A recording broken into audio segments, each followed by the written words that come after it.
Welcome back to day 3 of Adobe Live. My name is Melody, I'm your host, and I'm back with Marc Anderson. Hey everyone. Hey. Yay, so glad to have you back for day 3. I'm excited. I'm sad to leave, but it's been a fun week. Yeah, it's been really fun. It went by really fast. But I'm excited for what you have for us today. It's going to be really fun and exciting. Hello to everyone in the chat. Hi, Daniel, Keita, Sam, Lindsay, Tiago, Anna. Thank you all for joining us again. We love having you here. Hi, Paco. And then everyone in the chat, we are doing another Chat and Win giveaway in about 30 minutes, so get excited. It's going to be 100 free stickers from Sticker Mule once again. So all you have to do to participate is be active in the chat, ask us design questions or business questions for Marc or anything related to XD or design, or just say hi and you'll be entered to win. It'll be random. And that'll be in about 30 minutes. And then in about an hour and a half towards the end of our stream, we're going to be doing portfolio reviews. Oh, the schedule. Sorry, I'll get to the portfolio reviews in a second. But let's look at the schedule for today. So at 9:30, we have UX Design with Marc. And then after us at 11:30, Howard will be on to do the XD Daily Creative Challenge video. And then at 12, we'll have Terry White doing the Photography Daily Creative Challenge video. And then after, we'll have graphic design with Amber Essay. So super packed day, but really exciting, fun stuff. Yeah. And yeah, so like I was mentioning, we are going to be reviewing your portfolios towards the end of our stream. And if you have UI UX design related projects on your Behance, feel free to submit them. If you're watching us on Behance, and you should, so you can participate in our chat, there'll be a portfolio review submission button on there, and you can click that and submit your portfolio, and we will choose 2 and look over them and give you feedback. So I'm really excited. That sounds like a lot of fun. Yeah, we've been doing a lot of feedback kind of throughout the week, Yeah. so getting to do the portfolio reviews I think should be just as exciting. Yeah, I'm really excited. So I hope you all submit, and yeah, I'm excited to see your projects. Great. Yay. So can switch it over to Marc. Sounds good. Yeah, so I can give a quick recap on what we've been working on this week. So to kind of take this back, we are working on a mobile application for a company that does pre-prepared meal plans that you can order in kind of a group of weekly meals and have those sent to your house and make it very easy for you to live kind of a healthy lifestyle by having a healthy diet throughout the week without having to prepare meals. So we've been working on this application framework as this company moves into a process or an era in their existence where they are trying to focus on healthy body, healthy mind, and healthy soul is what we've been calling it. And that healthy soul aspect is meal donation to people in need. So the idea here is that for every meal that you purchase that's pre-prepared, you're going to be donating a portion or an entire meal to someone who is a little bit less fortunate. And so what we're trying to do within this application framework is really create a system that makes it easy for you to order and also understand the power of your purchase and the effect that it has on people who need meals. So we've been kind of working through the framework of this application. I've talked a lot about how we structure digital products as a whole and how we really think about how all of the screens come together rather than thinking about each of those screens individually. And what that has meant for us is that we've focused really on the landing experience and then also on just the beginning of that order experience. That's what we worked on yesterday, how we add meals to our, what we're calling the table, before we begin that final checkout process. So this should look familiar to everyone that has been tuning in so far. We have our landing experience here. I've done a little bit of tune-up on what we did yesterday, and I can go into that in a minute, but I think what we'll do today is play with a little bit of the prototyping functionality within XD and see how we can use that to link these screens together, maybe add a little bit of animated flourish to really explain how those screens connect with each other more so than just simple transitions. Which I think should be a lot of fun. So this is our landing experience that we have so far. I'm just gonna take us on a quick look through the product that we've designed so far this week. Remember that we had our top area here, which is where we have the core messaging between the application or the product and our customer. So as we kind of worked on the first day, we have this message here where it tells us that lunch is coming, and we really dove into that process as to what would happen if you potentially wanted to skip one of your prepackaged meals, and how we could turn that into an opportunity for our customers to donate a dollar amount, which will help purchase a meal for someone who's a little bit less fortunate. So the way that that works, there's a few kind of explorations that I can go through that I was playing with here, where I was trying to see what it would look like if instead of just tapping this button, we swiped this button. But a little bit more on that in a little bit. But we really dove into that process of what would happen if you decided to skip a meal here. So it would ask you for a reason that you're skipping, and then as a subsequent step to that, it would ask you if you wanted to donate a dollar amount as part of that process. And really the thinking behind this was if you're going to potentially indulge and enjoy a meal that's outside of your plans that you had already made, maybe you can share some of that enjoyment with people who are a little bit less fortunate as well. So part of that is allowing you to donate a dollar, potentially just a dollar, or to increase that using this slider right here to $4, $10, $20, whatever you feel comfortable with, before then making that donation and continuing on with the app experience. So that was that flow. And then yesterday what we worked on was the order flow. So we've talked a lot about how the order button here at the bottom of the screen really relates to the order flow in physical space. And so in our sketch on day one, we talked about how this button is going to trigger a panel that exists over top of our layout that will slide up if the user taps on this button. And so what we did yesterday is designed what that experience would look like. So that black button is going to slide up from the bottom of the screen, become our title bar, and then anchor the rest of the experience for ordering here. So I can zoom in a little bit. But we have our top bar there, and remember we have a big space here because we're accommodating an iPhone 10, so we have the top bar with their kind of black panel that exists within the middle there. We have the meals that we're about to place onto our table to order, or into our bag, or into our cart, whatever your nomenclature is that you're comfortable with.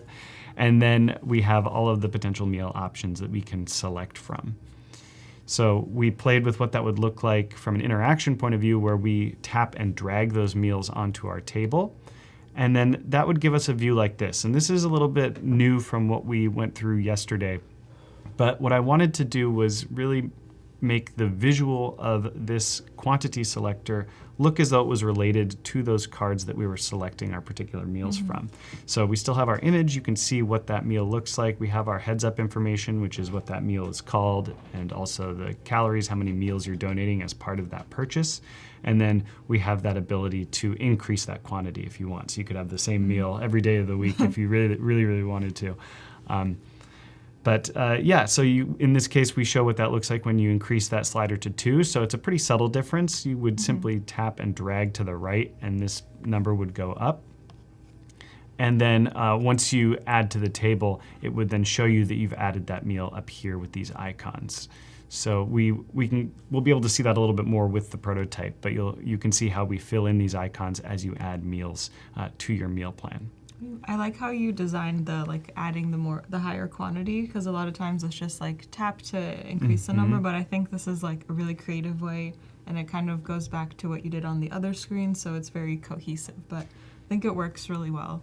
It's nice as often as possible to try to share components across products, so that so that users who interact with them become more comfortable with your kind of standardized set of interactions. And then so if we can share those interactions across the product as a whole, it makes for fewer moments where our users have to learn as they're using the tool. So that's what we try for.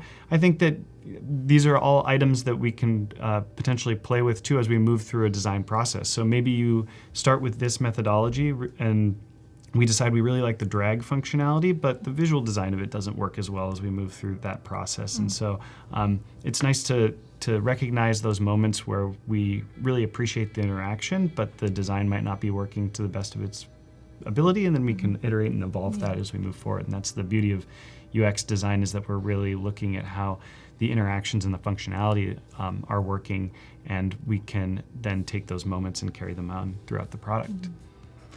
Yeah. So part of the process that I have been using as I've been moving through this design in between each of these sessions is by looking at all of these designs on my phone so that I can see if everything is really coming together in the actual physical product or the physical device where we would be using the product. So I have an example of that here. Nice. And yeah, so we can see what it looks like. And this is a good example of, I talked about this a little bit on day one as we were starting the design process, but within our actual layout, we've talked a lot about the height of this button right here that says order more meals. So the reason that it is this high is that we want to ensure that it falls off the bottom of the iPhone 10 that we're designing for, but still looks like a button and looks like a panel that we could expand. So that's why we've made that taller. And then if we cut back to our phone, we can see how that then sits very nicely on the bottom of the view. And the nice thing about XD is that I can actually lock that button to the bottom of the screen with the prototype so that it's not moving around while I'm engaging with the product. But we can get into those specifics in a few minutes, but there's also just some fun little interactions or little moments that you kind of discover as you work through this process of actually viewing the product on your device or viewing the design on your device, where you can just augment the user's comprehension of the information that you're showing them by adding fun little informational moments or design moments. So the idea with this main meal area is that it's showing you all of the next meals that you have coming up. But in theory, you could go back in time as well and see all of the previous meals that you've had. So we could do a full prototype of that experience, but as part of this core prototype, what I did was simply added the meal previously up above so that we could get a little view, a little hint of it being there. Nice. And then we also have a little bit of a date divider, so we know that we know basically where we are in time currently versus where we're moving back in time if we were to scroll That's upward. so cool. So fun little moments that you don't really discover you need or you want until you actually start looking at it on the device. Nice. So that's kind of what we've been working on so far as the prototype. I think what we'll do today is actually hook some of these screens together and start to look at it as an overall flow. But the big interaction that we've been talking about a lot is that transition from the landing experience to that ability to order more meals. And I know that you've been working on how we could potentially create that in XD, and I think that your demo is actually better than mine from an animation perspective, so I think we should allow you to run everyone through how I can you show accomplished it. what I did, so don't laugh. It's not as good as Marc's, but It's I just like put some things together to make it look as similar to his as I could. And I was kind of playing around with Auto-Animate and how to get this button to kind of transition smoothly into this up here. And so I played around with just having the like small square that you have, but it looked a little funky. So I created a bigger box, just the black screen, and then also I added like a bigger screen. Maybe I can try making this a little bigger, but I can try to do them at the same size as well. And then, so it kind of made it a little smoother. So I can show you kind of what that looks like. So it kind of just like slides up. It's a nice transition, yeah. Thanks. I'll show it one more time.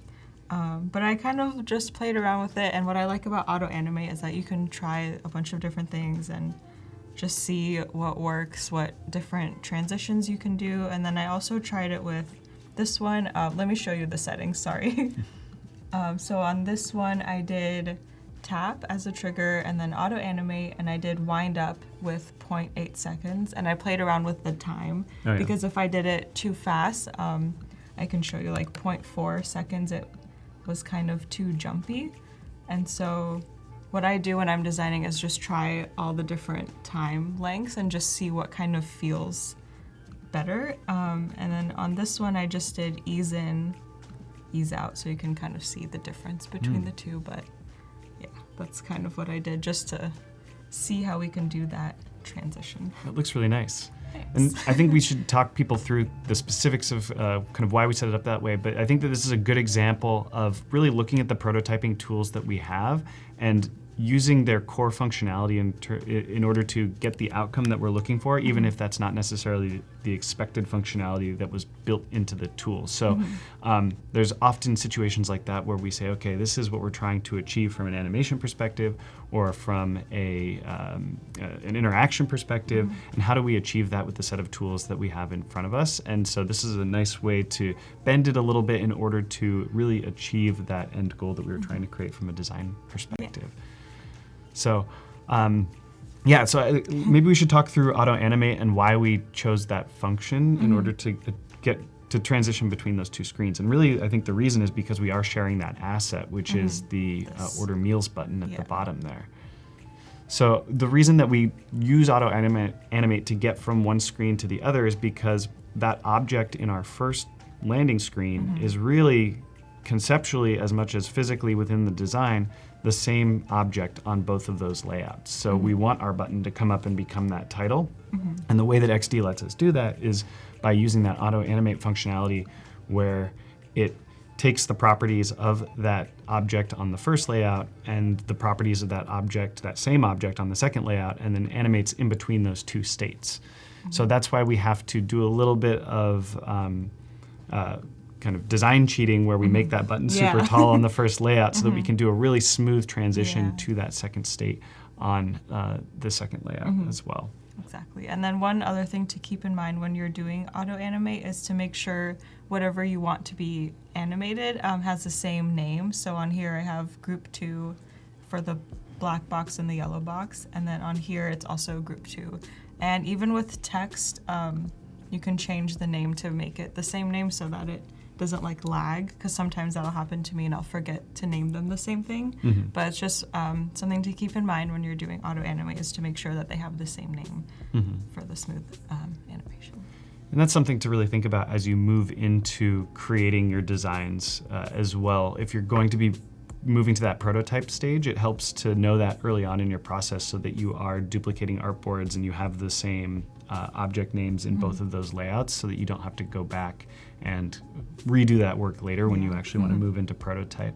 And that all depends on what our process is. You know, for me, my process is often to design as many screens as possible, and then when I go back to prototype, I end up having to do a lot of additional work just because of the way that I think and I work through things. But as our tools get more advanced and as XD gets more advanced, it'll actually probably morph our process to become more kind of side by side with prototyping and design so that we can test those interactions as we work through them in our head. Yeah. All right, so I can show a little bit of prototype work over on my side as we get back into the design as we move forward. So let me show, I can show my version of that as well. I think we have it hooked up here. We do. So I was also playing with how we get from that first state to that second state. And you see that mine is, I feel less successful than yours, where we have that button come up and then we have that same transition happen where it shows our meals on that next screen. I like how yours transitions too. It's interesting to just play with options and see what kind of works out through the various tests that we do. And that's what's so fun about this is we can test, see what works, but really what we're trying to do through these prototypes is be able to explain, especially to our clients, what it is that we're trying to achieve in the final build. So it doesn't have to exactly reflect what it is that we're trying to achieve, just somewhat communicate the concept. And having that ability to animate between those two screens, I think, is a really nice feature so that we can do that without having to, like I said yesterday, create almost flip books of the screens in between those two states. So. Bruno's asking, how about the layers inside of those groups? Do they have to have the same name? And yes, so even if you have groups, make sure each layer has the same name, otherwise it won't animate the way that you want it to. So yeah, just be sure that everything has the same name. Yeah.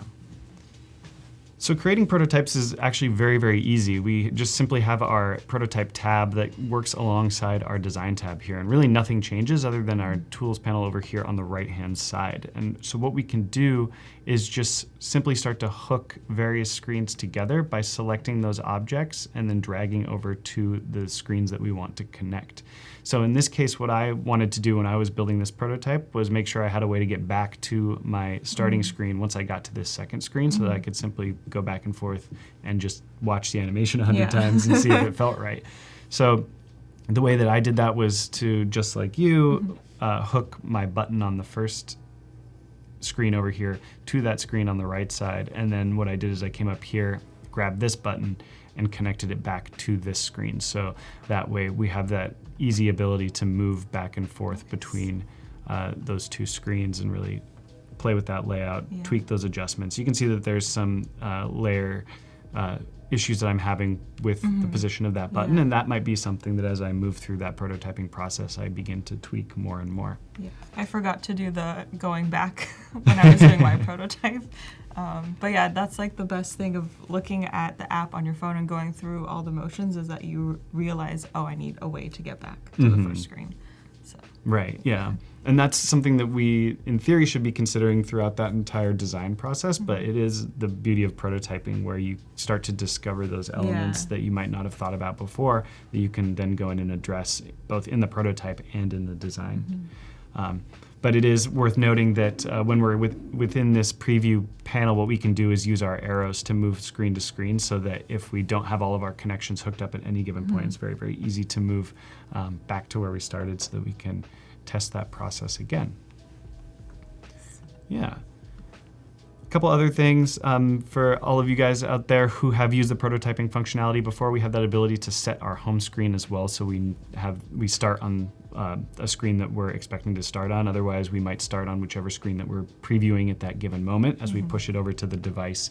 So a lot of just little setup items that are really helpful. And what I do is I move through prototypes. If I'm prototyping a specific piece of functionality, I'll move around whichever screen is my core screen so that I can focus on that particular element of the prototype. Otherwise, you might have to start at your home screen and then work into a particular screen that you're working on, and then every time that you're piecing together that functionality, and that might become a little bit tedious. So that's the beauty of these prototypes, is that you can also just duplicate as many files as you need to try different items as a whole as well. So you could create kind of prototypes within your document, and then if you want to try something completely different, easy enough to just duplicate the whole thing and use that as part of your design process as well. Just keep creating various options.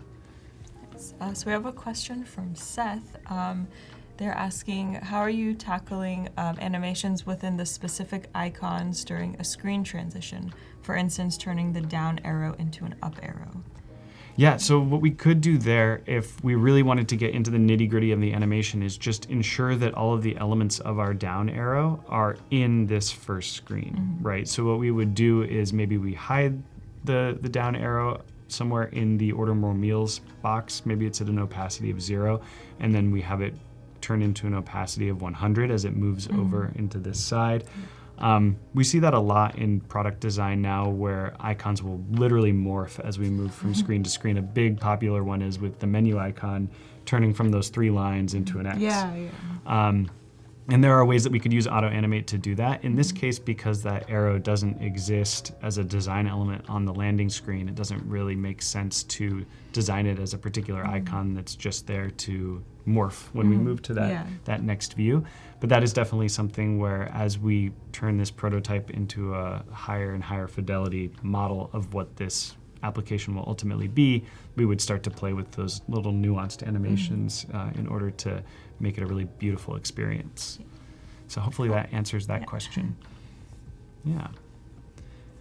All right, so we can piece a few screens together here using that same sort of approach that I just discussed, where we just start hooking objects to screens. So maybe what we do is we start to play with this skip functionality that we were working on day 1. So I'm still in my prototype over here. And what I want to do is come to this particular component that I have. So I'm going to select that over in the layers panel, and then I'm just going to simply click on the arrow and drag it over to this screen that we have right here. And what that will do is then move me from that screen to that screen. Really simple. And this is where we start to look at what that procedure is for marrying those two screens together. So if I was really on top of my game and making sure that I was ready for prototyping from day one in order to compare these two states, what I would have done is duplicated this view so that I had all of my objects in the same sort of position in that second screen, and then I would start to deviate from that initial design so that we would have nice smooth transitions. When we were working through this, it was kind of unclear the direction that we were headed as we were playing with the design. So that means that our objects might have different names. They might have different properties that might not lend themselves so well to those transitions. So that's something to keep in mind, as I mentioned, where if you have this process of simply designing a lot of elements and then you want to go back and prototype, there might be additional work that's required just to make sure that those two states are really optimized to communicate with each other properly to create those nice seamless transitions. So in this case, what I probably would not do in this case is use Auto-Animate. I would instead just simply do a transition, maybe a dissolve, just so that we have a nice fade from one screen to the other and we can still understand the interaction that's happening without having to worry about all of the little irregularities that might occur. So that's something that I use quite often, are simply those fade transitions to see how we're moving from one screen to another. So I'm going to set that up right now. This is another case here where, because I'm focusing on this interaction, what I might want to do is set this screen as my starting point and then be able to use that as where I want to start when we move into this prototyping process. So here we can see that nice transition in between those two screens. And now here's a good example of I just set that up, put it in preview mode, and didn't give myself the ability to easily go back. So that's something that I'd want to do right there.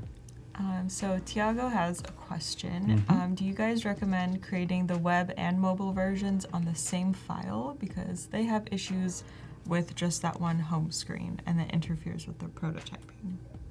Yeah, so that is kind of one of those issues there. So the issue that you would like to have two home screens, one for looking at a mobile prototype and one for looking at a web prototype. Yeah, that could be one situation where that does present itself as an issue. I often do, though, like to design web and mobile apps in the same file so that we can really look at them side by side and see how our designs relate to each other. I don't know how you. Yeah, I do the same, and I think it's easier if you start on one and move to the other. Now you can have components, so it's easier just to drag everything in your assets panel. What I would do is, if you start for web, for example, you can have that as your home screen and then prototype and then the last screen, or I don't know, just kind of like have it on the top of your XD file and then don't like connect it to the mobile and then have the mobile start on like the home screen, but don't label it as the home screen. And then when you're prototyping, you can click on the mobile screen and start your prototyping and just kind of like, that's a good idea. Yeah. If that makes sense. Just like separate it on your XD file, but like make sure all the mobile screens go together and then the web screens go together and they don't like interfere. That's how I would like approach that. Right. I think that's a good idea where, you don't necessarily need to rely on that particular home screen as being your starting point always. You can just make sure that your prototype is set up so that when you actually jump into that preview process, you have a screen selected that you want to work from. Yeah. Great. Let me talk through, we have just a couple minutes here. Let me talk through just what I was thinking here, because we're going to be looking at this screen while we hook these two together. So the reason that I was playing with this swipe, so rather than having this button simply be a tap that moves us from this lunch is coming into why are you skipping, I was playing with the idea of it being a swipe because there was also a situation where we want to ask our customer whether they liked their previous meal or they didn't. So that was just simply a design thought where I thought maybe we start with the option of yes and they could just tap on that. But we might also offer this as a slider, so you could either tap on yes or slide it to the left to say kind of, or slide it all the way to the left to say no. But that was one of those situations where it seemed like a good idea at the time. It seemed really engaging and interesting, but from a usability standpoint, it's a tougher interaction to teach to our customers. So I ended up abandoning that, but we just still have remnants of that in the design file, and I think that that's good to kind of talk through that process as we go here, that it's not perfect every single time. True. Oh, and it's chat and win time. Time that almost perfectly. I know, that was perfect timing. Nice. So everyone in the chat, if you haven't said hi or asked a question yet, be sure to say hi. Let us know where you're watching from. If this is the first time you are watching Adobe Live, let us know, and you'll be entered to win 100 free stickers. And we will be right back.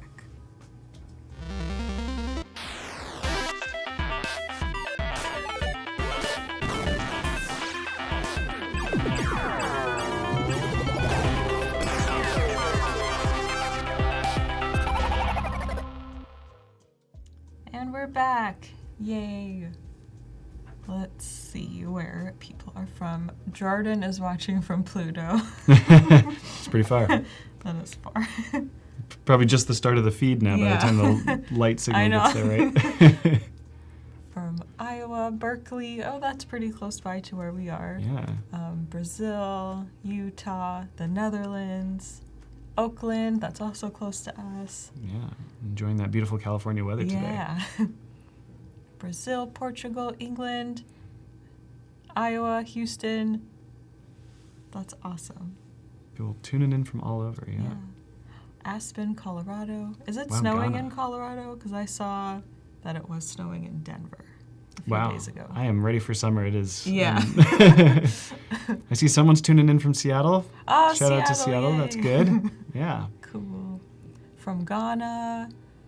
That's awesome. Colombia, Germany, Minnesota, France. Bruno Santos, yay! Congratulations, you are our winner. Congratulations, Bruno. Yes, you're going to be getting 100 free custom stickers from Sticker Mule, which is an awesome prize.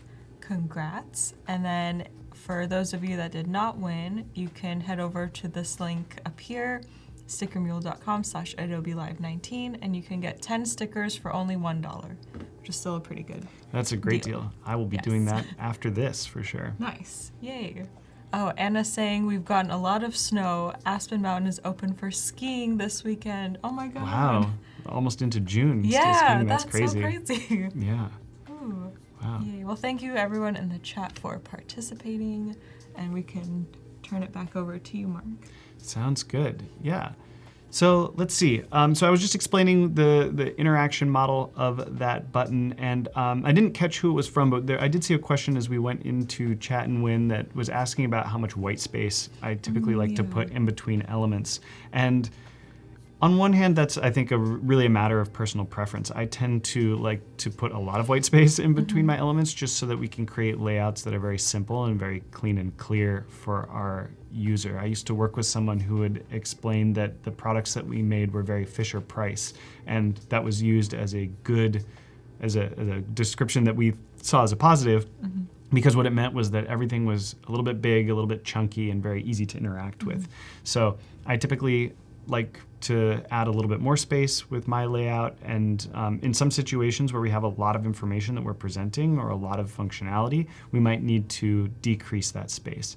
But that is often very much defined by the grid that you're using, and so you can inject that theory of how much space that you want within your application through the grid, and especially the baseline grid that you choose. So on day one, if you remember, we set up a baseline grid here.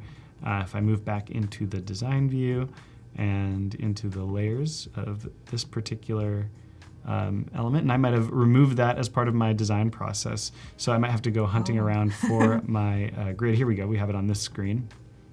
We have a 10 pixel baseline that we're using, and you can see in this particular situation we have some items that have shifted off that grid, and we can talk about why that is if we would like. But if I were to come in and make this baseline grid 20 pixels instead of 10, for instance, that would just naturally give this application more space. Our type would want to be larger, our leading would want to be larger than what it is. So you can, I almost say you can almost inject a point of view through the grid that you're using that will affect the outcome of your design. So The reason that we're actually shifted off the baseline grid here is to just deal with the height that we have on the phone that's determined by that black bar that comes down in the center, and making sure that we are centered vertically in between the top of what is our screen here and then the line that we have that actually sits on a baseline down below. So we just had an odd pixel count that we needed to account for. I think it was like a 4-pixel discrepancy.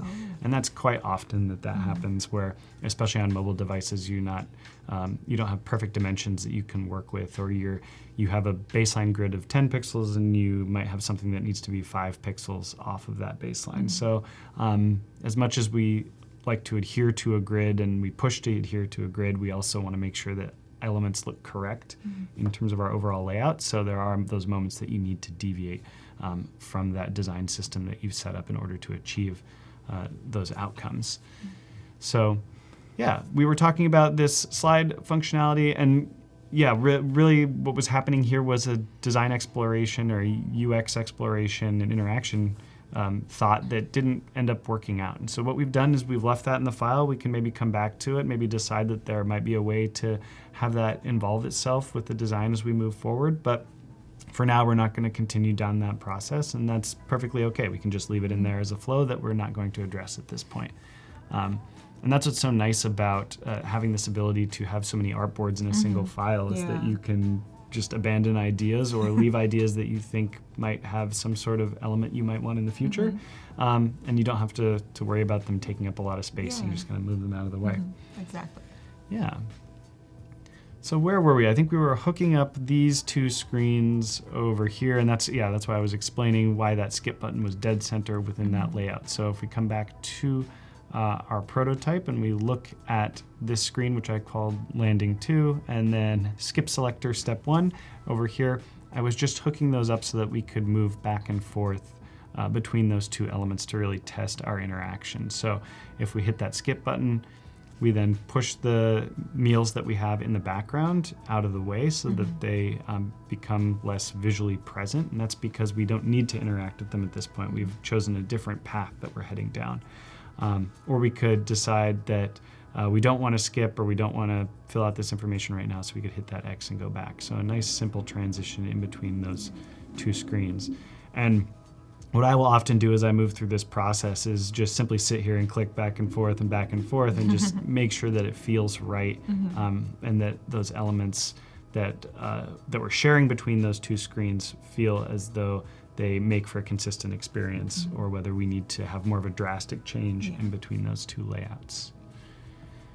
So we have those hooked up, and then in this case what we would do is often use, or what I would do in this case is I would be using this prototype in order to explain a thought to a client in an earlier stage meeting, where we're just trying to connect all of these screens to show the idea of the flow, and not really worry about those nuanced interactions. So here I would then hook up this confirm button that we have. So I'm going to grab that component there and drag that to our next screen, because remember, we have a couple of different micro interactions that are happening here.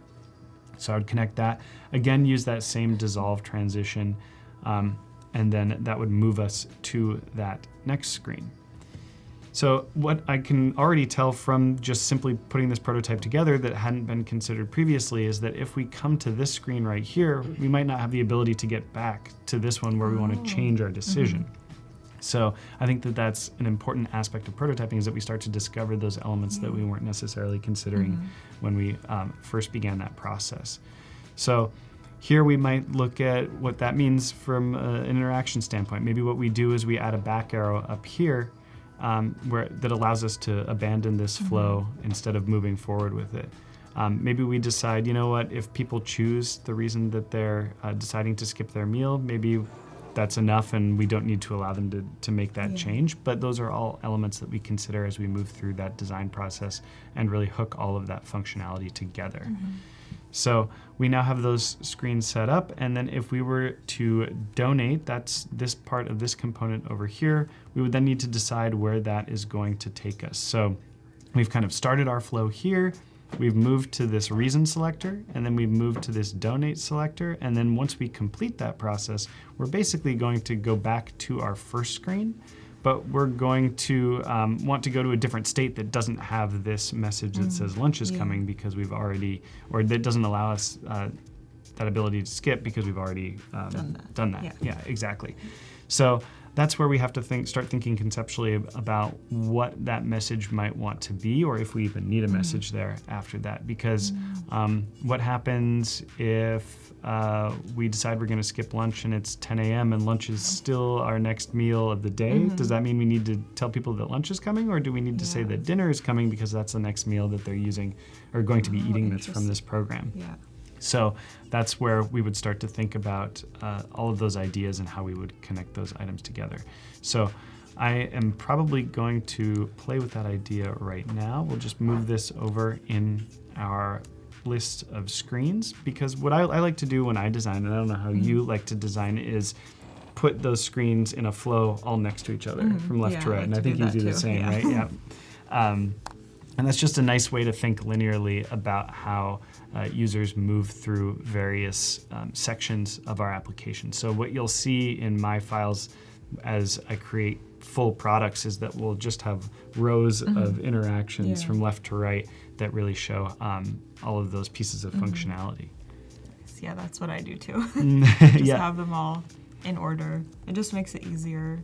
And then if I have like stuff underneath, if it like something, like one screen goes down here or next to it, or other times it's like not super organized as it should be, and that's fine too.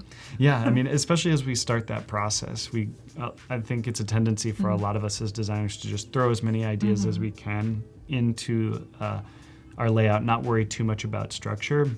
And then as we go in and refine those ideas, start to add structure to those elements. And that's totally fine. I often start by doing that, and then as I move through that first phase of design and starting to organize my ideas, and then also run into that situation where someone else that I'm working with might be looking at that file, I try to organize it so that it's very simple for them to understand what's going on and understand where all of those elements are. Yeah. So in this case, what I'm just going to say is that dinner is my next meal. And then in that case as well, what we might want to play with is whether or not that CTA that was a skip CTA right here is always present in some form as some piece of functionality that is related to our title. And that was the idea that I had originally when I was creating these layouts, was that we would always be messaging our customer with something that we feel is important, and then allow them to take some sort of action based on that. So if we think about that for a moment here outside of the flow and get a little bit sidetracked, which is often part of my design process as well, is just start to think of other elements or other things that we could message to our user within this context. So dinner is our next meal is kind of an easy one, because that's the same flow that we were just approaching with lunch. But what if it's the end of the week and they need to order their meals for next week? So that's an area that we could use to promote that idea. So we could say order next week's meals. And that could be our messaging for how we allow users to get into that flow, in addition to the flow that we have down below. So we can just make this text say order. And that's the nice thing about these components, is that I'm just using the same button over and over. Yeah. That's awesome. I love the new components feature. It's so nice because from a design perspective, it's how we mentally think. We're using the same button just in different ways throughout our layouts. And so to now have that as part of the tool where we can use that, literally that same button, and just morph it to whatever needs that we have is really exciting, and really saves adds a lot to our of design time process. too.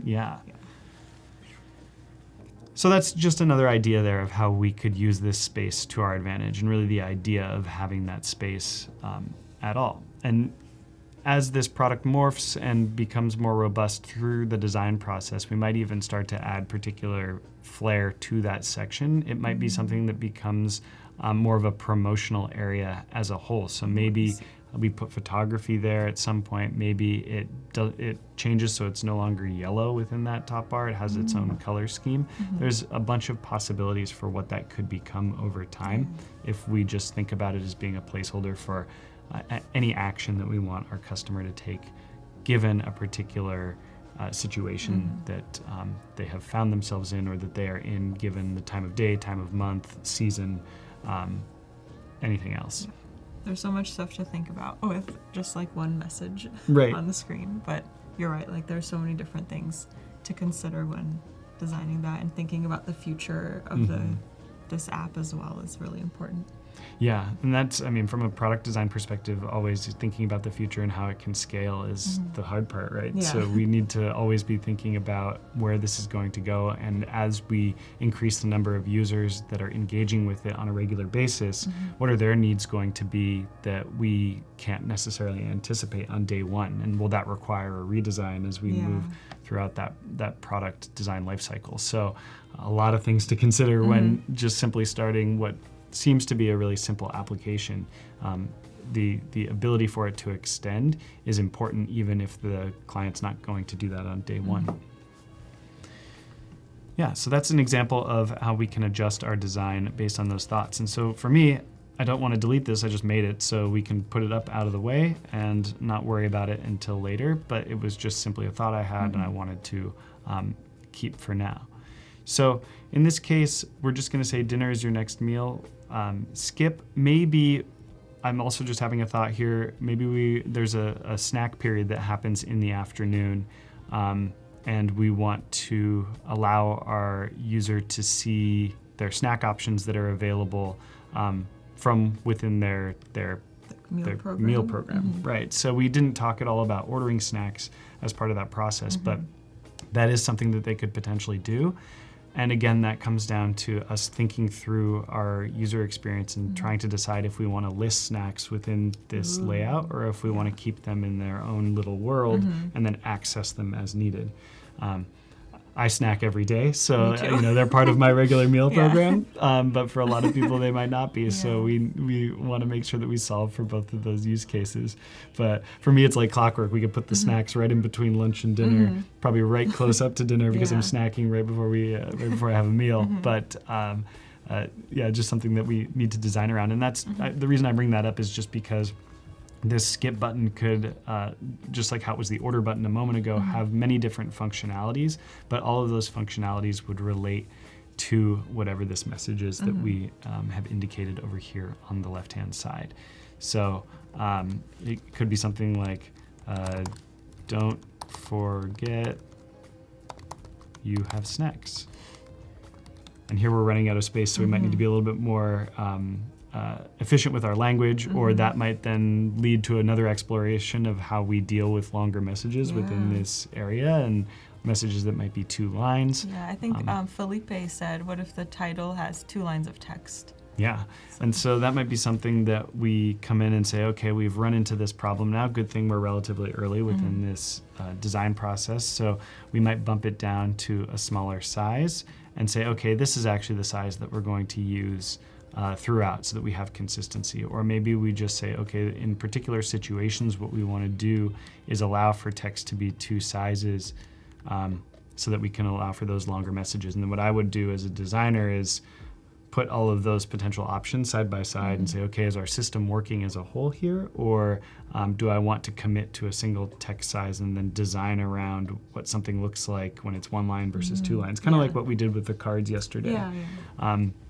And that's honestly the hardest part for me of designing products like these, is really understanding early on what our dynamic content is going to be and how we solve that in a way that looks beautiful every single time and is very functional for our user.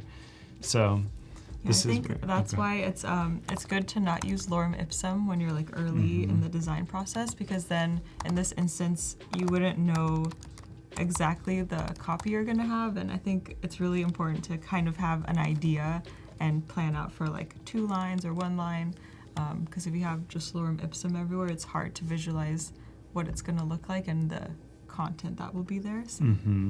Yeah, I think that's a really good point. I often look at design explorations from younger designers or other designers who have potentially applied, where we see an exploration of a product or an exploration of a website that has a lot of lorem ipsum in it. And that's good from a design perspective. For me, that gives me an understanding of how you handle type as an object, but it doesn't necessarily strongly indicate how you express the communication of an idea or a flow, because the text wasn't considered. And obviously copy within digital tools is a fundamental part of the design of that tool. So for me, when I'm looking at portfolios, I really like to see copy that's in there that indicates some sort of realistic thought of what that actual copy would be if that tool were to be built, or if that product were to be built.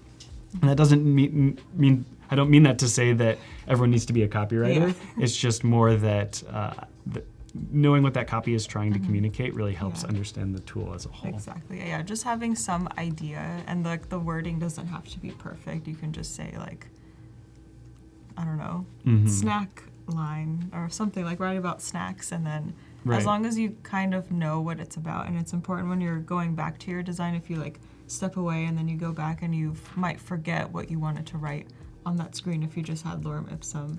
So it's kind of good to have little, I don't know, words that kind of remind you what you want to write about. Yeah. And I always equate that too to, if I were to come in and just name this button ipsum, that has the same effect, right? We don't know what that button is going to do, and that's a similar effect to what the lorem ipsum as copy would be. Just it's less obvious when we see that in a layout. So it's good to consider. It's good to use as much real-world copy as possible. And it also depends on what you're working on as you start to create your portfolio. So it's much easier, I would say, if you're doing a redesign of an existing tool, to just simply use the copy that company already has within their tool, unless you're doing something drastically different. So that's where you can use the information that you have available. It's just like taking imagery from a site as you work through a redesign potentially of their tool.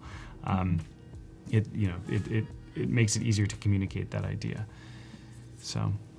Yeah, all right, so here we have, I've created a 2-line, and again, this is something that I think is more of a placeholder, because as I look at this in relation to our larger headline up here, I don't know that I like it as much, just because it feels less consistent. But I think for today's exploration, we could do a deep dive into how we handle this, but I don't think that that's necessary as far as starting to create our prototype here. So. If I go back to my prototyping view, I can see how far I got with getting all of my items hooked up. And I got to this view here where we got to our donation, but what I want to do is hook up our donate button to that final screen in our flow. So I'm going to grab this here and then connect it to that screen that we just created with a dissolve transition. So now I believe that we have a flow completely set up that moves us through this entire use case of skipping your lunch. So you would tap on skip.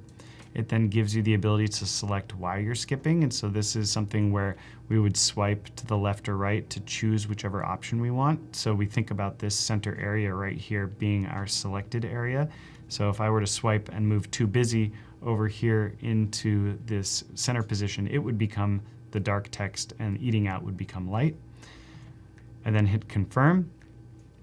Maybe I want to donate something additional to $1. What I could do is simply tap and drag this over to the right, but in this case, $1 will be fine, and then it will complete that flow. Maybe what we do as well is add some sort of acknowledgement that that's what you did. Thank our user for doing that. Some confirmation screen so that you know that the money that you're donating was successful.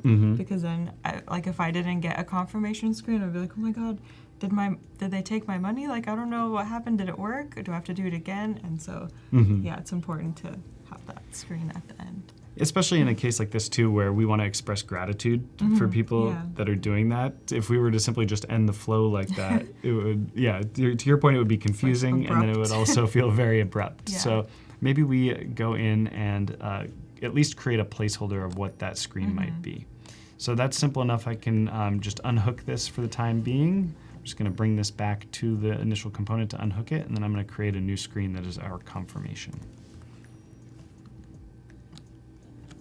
So in about 35 minutes, we're going to be doing portfolio reviews. So if you have some UI UX design projects on your Behance portfolio, please submit them.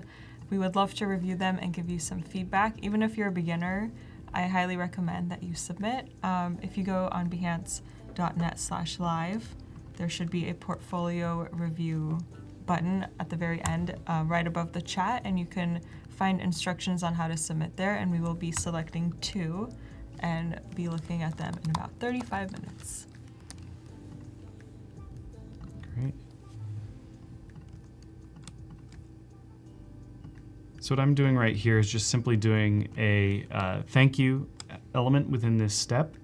And so what I think that this is, we could approach this in a number of ways from a design perspective. We could push all of our interface elements out of the screen and do a full takeover and have it just be white with maybe some sort of illustration and say thank you, and then resolve back to the screen that we were ending on previously.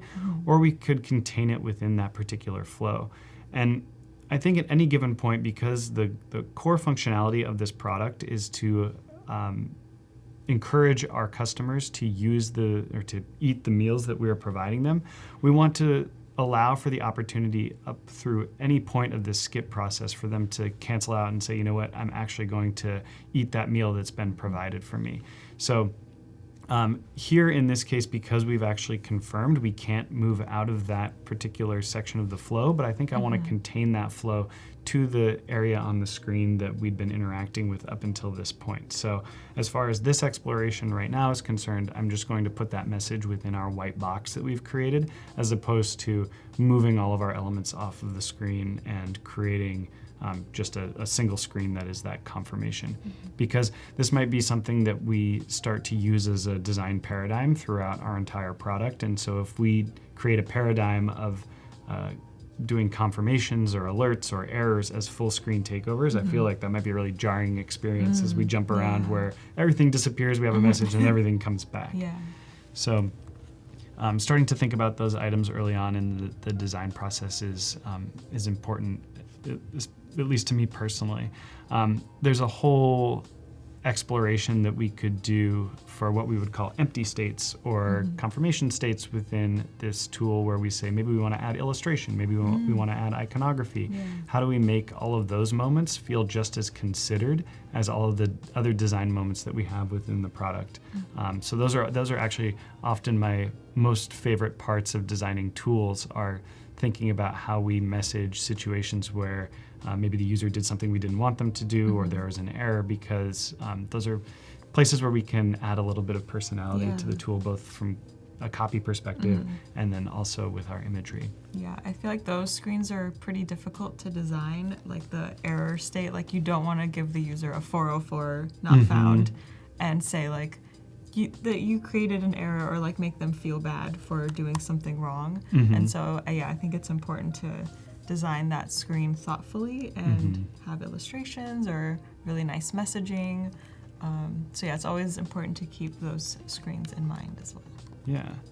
We did a 404 for a museum website a number of years ago, where the idea was that you basically found yourself somewhere where there wasn't, where something was missing. Right? You thought you were going to a page and that page was missing. And so we thought, okay, how do we relate that to an art museum? And so the idea would be that maybe a painting was taken off the wall. So we did a white screen with kind of a shadow that was almost the kind of dirt residue that was left from the painting being taken. And so we ended up on this funny little design exploration of some thief within the museum sort of situation where artwork had gone missing. I like that. That's funny. That's also relating it back to the brand too. So I think that's such a great way to do that. I think those are really fun. Yeah.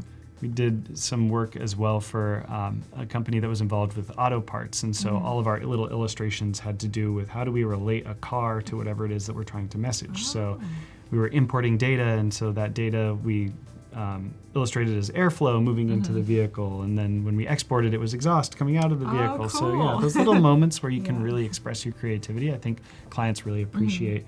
And from a business perspective, that's something that can really elevate the work that you do, where your newer potential customers are seeing that work and saying, oh, okay, you're really expressing creative ideas as opposed to simply executing for your clients.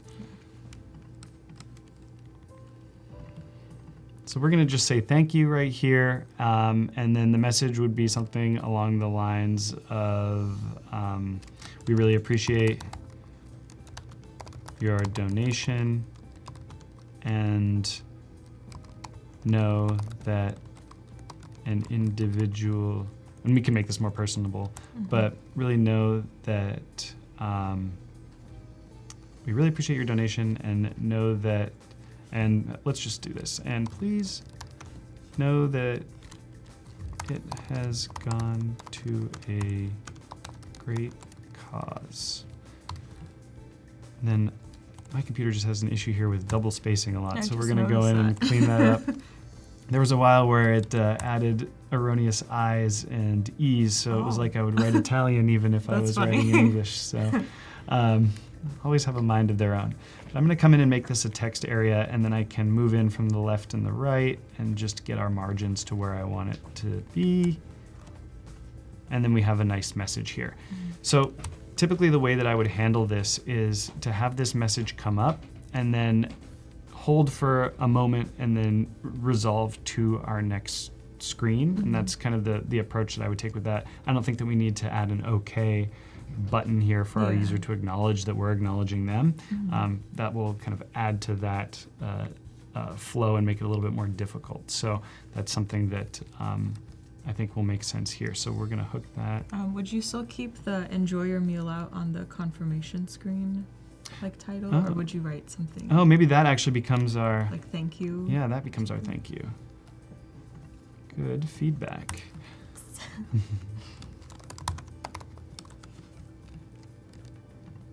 It's breaking my own rules there of what that box is supposed to become. So this would be our thank you. This would be our Maybe you can add like message. an illustration or something in that white space. Like, I don't know. Yeah. If you don't want to make the box shorter, Right. or like that rectangle, because it's been like the same size. Right. throughout. So we would add some sort of icon here of a, I was going to say of a plate. Let's just go and see if I have any icons from this project that might work as just a simple placeholder. Let's use that one.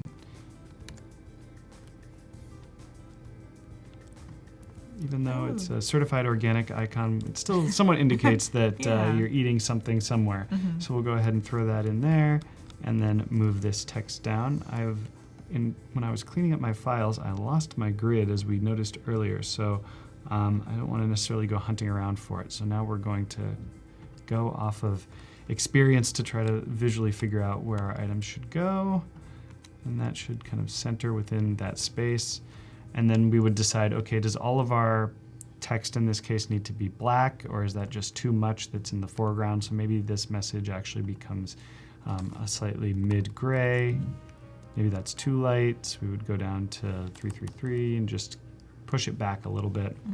Maybe our icon would start to have color. All of those are items that we could explore, but let's just leave that like that for now.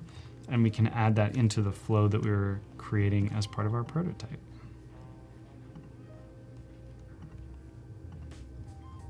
So we'll hook this to this screen. We're going to do a dissolve. And then sometimes what I do is I can either play with the triggers for moving from this screen to this next screen, or what I do is just simply add it as a tap so that when I'm explaining to a client what it is that we're trying to achieve, it's simple enough within the prototype that we can simply tap. So what I would do in that case is just turn the whole artboard into a trigger that then helps us get to that final state. So if we set that up to dissolve, we're all good. And now we can again try out this prototype. So we would hit skip. We would decide why it is that we're skipping. We confirm that, donate, it thanks us, and then ultimately that would resolve to that next screen. So will they just tap on the thank you to move to the next screen? Like, okay. Exactly. So they could tap down here. They could tap up here, and I often do that for it's just purely for illustration purposes. So, and as part of the explanation with your client or with whomever you're reviewing these designs with, I think that as long as that's part of how you're explaining to them what's happening, you say, okay, when we actually build this tool, what will happen is it will wait for 1.5 seconds or 2 seconds or whatever we decide feels like a comfortable duration, and then it will move us to that next screen right there. All right, So that's one flow kind of set up within Prototype. And you could see that that actually went really, really fast, really simple and easy to set up screens. And then we could also then actually preview those on our phone if we wanted to. So maybe we do that just to see how that actually feels from a functionality perspective. If I just need to reload this prototype over here. Yeah, I love how on XD it just makes it so simple to prototype really fast. Yeah. You can get instant feedback on how it looks, and you can even put it on your phone. And yes, it's amazing. Great, so we're all set up over here on the phone. If we can preview that. Unless it's not pulling up, but we'll try that in just a moment. Otherwise, there we go. All right, so we now have that layout again on our phone, and we can just simply try what it is that we were previewing on our computer by hitting skip. We now see that transition. Everything feels right within the context of the device, and that's really what we're looking for here, is that as we change our context to be more realistic, are there any items that are outstanding that are kind of detrimental to the overall experience? And so one thing that I'm noticing, for instance, right now is that our swipe bar is actually quite narrow for a typical user to be able to swipe back and forth. So we might end up doing things like adjusting the height of that area to make that more simple for our user to interact with. We then have our confirm. We have our ability to increase or decrease the dollar amount that we want to donate. And then we hit donate, it thanks us. And then this is a case where if I were communicating this product to a client or presenting this product to a client, I would then, as part of my talk track, just say, yep, and then we resolve to our final screen. So a nice piece of functionality within the prototype that we have that ability to move on, and it doesn't derail us from that conversation that we're having. Nice. It looks so good on the phone. I think that that's really important as we design. I've been for years of doing design work on the phone. When I start out, I simply have the device plugged in, previewing what it is that I'm working on, so that I can really get an understanding of what that design looks like in context. And in some ways that slows down the process, because I'll get really into the details early on before I start to map out how everything functions as a whole. But I think that it is important to understand that if you have something that visually isn't working on your device, that also is going to affect the larger experience. So if you really have the or really dead set on a particular button being in a particular location, and then it turns out to be too small, you might have designed too much into the tool that's relied on that button being that size, and then it doesn't end up working out for your product as a whole. And so I know we talked about that a lot yesterday with scaling. That's another reason to preview everything on your device as you work through it, to understand if text is too small, if it's illegible because of that, if it's too light, difficult to read. All of those items are easily addressed by designing and previewing on the phone as you work through that process. So. So Nemanja is saying, maybe it's just me, but I would change the donate field from black to actual yellow, because black you don't really trust when paying something. Interesting. That's interesting. Yeah, that's a whole exploration of color theory. So I talked about on day one a little bit the difference between brand colors and using colors as functional elements within our layout. So in this case, and at this particular exploration, we're using yellow as a brand color. So it's not going to be functional as a CTA color because we have already assigned meaning to it. But that said, we don't necessarily need to rely on black as our CTA color. I think that would be something that we would explore as we move through the process. Maybe we lean heavily on white with a black label, but just treated visually as a button as well. So that's something that we would explore from a visual design perspective as we move through this process and really try to figure out what our color theory is going to be throughout this entire product. So that's definitely a good comment, and it's something that we really have to consider as we move to that visual stage, is really defining what our colors are, what their meanings are going to be, and whether or not they're functional for our user base and our audience. Yeah. The problem that I was having with black actually was that it starts to become a little bit less apparent that it is a CTA in particular situations. So I talked about being a little bit more out there with this slider tool that I've created, and now I've dead-ended myself within the prototype, so I'm going to move backwards. this, for instance, I would consider this more of a kind of edgy component in the sense that we're marrying two pieces of functionality within one button to try to make for an experience that's a little bit different than something more standard. But we would really have to test this starting with our friends, starting with our colleagues, starting with our coworkers to say, okay, is it understandable to you how this component is supposed to function? And if you get a resounding no from everyone, then it's time to readdress, and maybe there's other ways that you could still bring those gestures through, but just with a different design. So when you're working with the client, do you do like user testing once you have like a good prototype? Do they provide you with people, or how do you go about testing the app on users? Yeah, it really depends on who our client is and who their users are. So we work with a lot of startups, which are still defining who their user base is early in the process. So what we do is we start with colleagues who aren't touching the project at all and have no experience of the design up until that point. So we're just getting a fresh human being. Nice. And then as we work with them to actually get their product further along in design, we start to define particular customers or potential customers that we can reach out to and speak with. But if our client does have a customer base, we do often lean on them to provide people who can review the designs that we've created, review any prototypes that we have, and give us their feedback. And that's really important, especially with established tools where we're adding functionality to it or we're redesigning functionality. Is it too jarring to people? Is it expected functionality based on the other tools that they use? All of those are really important elements to address early on. So we did a project that was all about data entry with one of our clients. And so the behavior that we were trying to solve was that they were looking at paper documents and translating that into the computer screen. So what we really had to do was sit there and watch as they were using our tool alongside their physical information to see how they were working. And so what that meant was, just as an aside, that meant that what we needed to do was make sure that all of our elements on the screen stayed in the same place at any given point, so that they knew that when they glanced away from the screen and they glanced back, they could look in the upper left for a particular item or the upper right. So really, really interesting to discover user behavior as you move through a tool. And it's really easy for us as designers who do this every day to think that everyone's on our level as far as understanding what components do, how you would interact with a typical component. But a lot of people don't design products on a daily basis. And yes, they use products, but they might not use them enough to understand those nuances that we feel are second nature.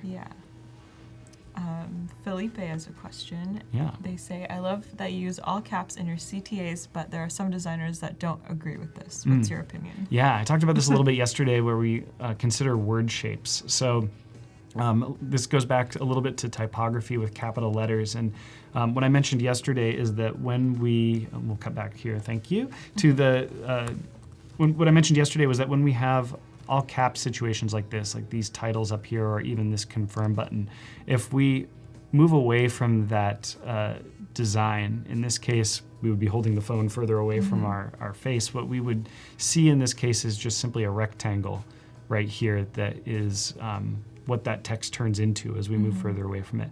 Whereas when we have regular case or title case or sentence case, whatever it is, that's mixing lowercase and uppercase letters, what starts to happen is that our words start to have shape that we can recognize, and that's more of a subconscious recognition, but it allows for quicker comprehension because even though we're zoomed way out, we understand that this says Y because we understand what the word shape of the word Y is. So I typically like to use title case or sentence case for buttons that have longer messages within them. But in this particular instance, this is more of it gets back to the branding situation where the other tools that this brand has use uppercase labels in their calls to action. So we're just working for consistency in that regard. But really good point. Definitely something to consider that has more of a background to it than simply choosing uppercase or lowercase. same sort of situation with the shape of these buttons right here, whether we go pill shape like we are currently, or whether we go rectangle or rectangle with slightly rounded corners. That is determined by what the brand's identity is. Are they more friendly and fun and approachable, which is where I would use these pill shapes, or are they a little bit more serious, a little bit more refined in terms of their tone, then I would go with a rectangular shape. So that's something I think to understand, where we want to look at the trends that are happening in design and understand when we don't want to follow those trends because they're off-brand for whomever our client is. So I would say right now pill buttons are very trendy, but they aren't proper for use in all situations. Yeah. All right, so we have this hooked up. We could go in and start to play with the design, but I think it would be more interesting to simply go through some additional flows that we have and start to hook those up as well. So we have our order flow right here. Remember at the beginning of this, what we did is we actually hooked this order flow together with our landing screen so that we have a nice transition there. So I'm gonna actually work off of this particular flow. And this is another case where we have to kind of bend the prototyping tool to our needs in order to really best communicate the idea. So because we're not in a full fidelity build out application situation where we can make these cards so that they drag easily into our table, we need to express that functionality through just the standard behavior that XD allows for. So that's something, again, where we can think more about what our vocalization of the functionality would be for our clients so that they understand, and then how we translate that to the visuals that we're going to include in the prototype. So for me, what I think that would mean is that I would have this component still go to this intermediate state where we show dragging this meal card into this table here, but I would use it just more as an opportunity to express that functionality to our viewer. So I think we can try to do drag. You want to try to do drag? Let's do it. Maybe you can put the artboards next to each other. That would make it easier for me to imagine it. I'm gonna let you drive. There we go. All right.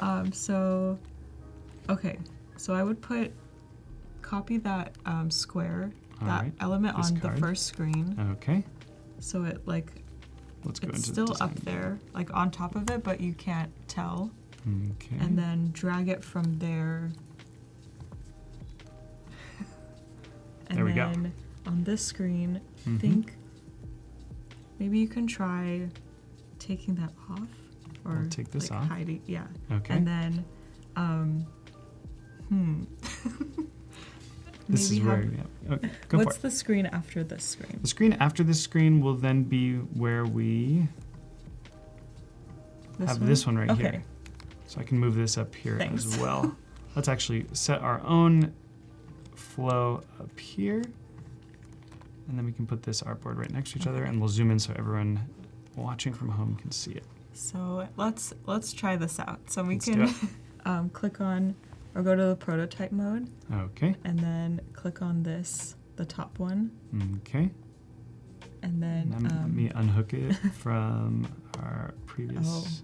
What am I hooked to? There we go. We'll bring this all the way back up here. All right, we're good to go. Yes.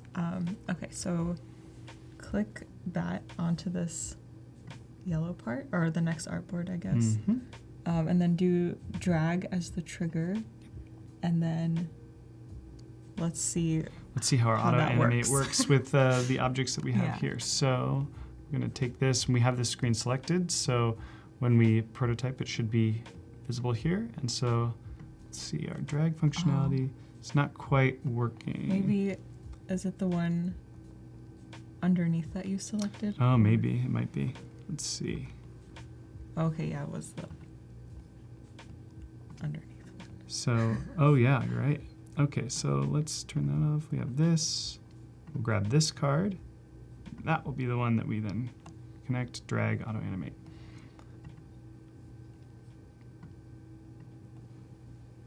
Oh, okay, maybe delete the one on top that you just added. Okay. Working through this in real time. Yes, real time Auto-Animate. All right. Okay, let's try Okay, I think we might have to, go back to prototype mode. All right. And then select that card. Grab this one in here. And have that connect to our next artboard. All right, drag. Okay, let's try it. Let's do it. Oh, and I need to select. There we go. Doesn't want to move. I did. Oh, no. What I did do is I took these components and I put them inside another component. So we have a whole nesting situation here. So what we could do potentially, and we could also allow our viewers at home to contribute their thoughts. But let's do this, where maybe what we do is we just put this card here.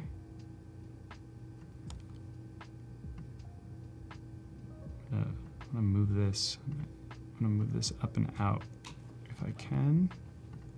So I'm gonna actually make this view invisible. I'm gonna put this card right here. I'm gonna come over here, make this view invisible. I'm gonna put that card right there. Maybe we'll make that 0 opacity. Maybe now we try doing that.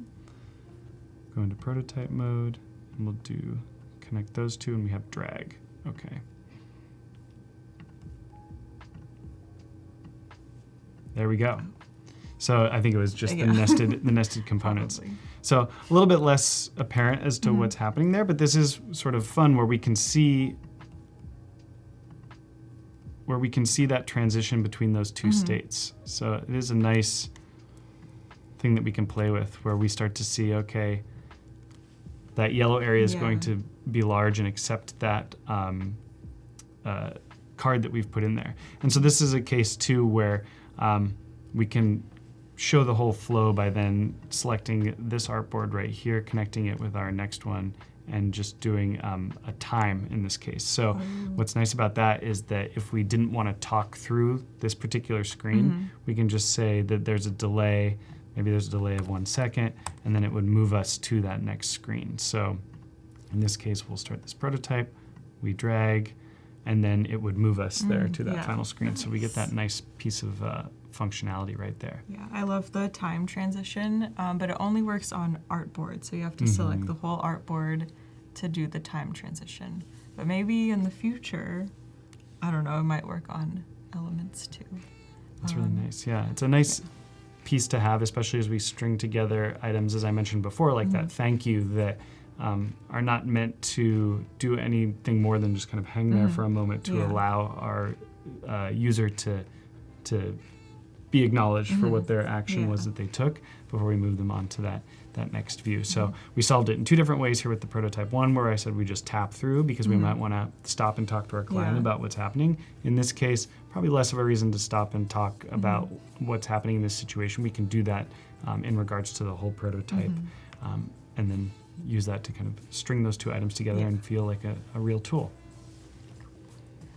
There's about 7 minutes left until portfolio review, so please get your portfolio submitted. If you're watching on Behance, right above the chat there will be a portfolio review button, and you can click on that and submit your portfolio. And we're really excited to see. I'm looking forward to the portfolios that you guys are submitting. Yeah, me too. Absolutely. All right, so let's see how we want to kind of finish out what it is that we've been working on up until this point. So we expressed this piece of individual functionality here where we drag into this area, but maybe now what we want to do, since we have that functionality shown within our prototype, is now try to augment that design again just to give it a little bit more context. So simple enough to come back here, grab the content that I had, and hopefully we don't have a naming discrepancy that happens when we do this. We very much might, but if we just turn that content back on, let's go ahead and test whether that's going to work for us. And it is. So that was just simply trying to grab a component that was inside another one that was causing us some issue there that we have made for a nice solution. So I'm just going to line up these two cards. There's all sorts of things from a design perspective that we could do to make sure that, or to trick the system into making this card feel like it's part of the layout. Like right now that shadow is a little bit dark because we've hidden two on top of each other. But and that's the beauty of components as well. So I could come into the component that's hiding behind here and actually turn its shadow off. So we're sharing those two things, but those are all things that I think as far as a functionality demonstration perspective are a little bit less important. But it is nice to know with components that because you can change those properties per component, you can then make those adjustments.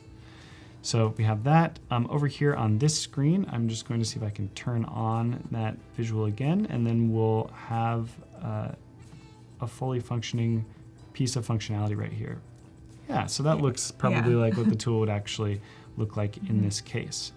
So we get back to color here, and I know that's been a big theme that we've been talking about up until this point, but you'll notice that I made this area down here white so that it's not competing with the black that we have for our CTA and the black that we have up top. I think I talked a little bit yesterday about how it's still important to show our price, especially as we're adding meals to our meal plan, because that gives us an understanding of how much it is that we're going to be paying. But it also allows it for an opportunity to indicate how many meals that we're going to donate as part of this purchase as well. And that's one of the recurring themes that we need to consider as part of this design, is how we make it very obvious to our customers that for every meal they purchase, that is actually a donation opportunity for people who don't have as easy access to meals. So I think that it's important to still message that, but we want to make sure that it's not a piece of functionality, or it's not a button down here in this particular case, because what we're doing is actually trying to place focus on this slider in particular.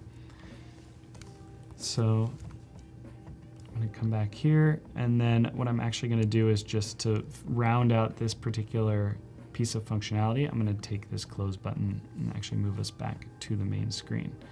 But that's nice. What's nice about XD in these sorts of prototyping situations is, and we talked about this a little bit with that home button, is that we don't have to necessarily string together our entire product as a fully robust prototype. We can test little teeny sections of it and decide whether those pieces of functionality are working individually, and then over time begin to augment those into a much larger prototype that actually contains all of the screens. And the reason that I do that as I work through my process is to make sure that if we have any dead ends that occur, we can segment where those are happening and not have this huge prototype where we're trying to find those individual dead ends. So it's nice, it's really powerful from the perspective of we can make these massive prototypes, but we can also really segment down to just individual flows within our product. So we added our products to our table, or into our kind of holding place for our table. We can then adjust the quantity. So let me just round out the piece of functionality we have here. So I'm going to grab this artboard, duplicate it, move it up.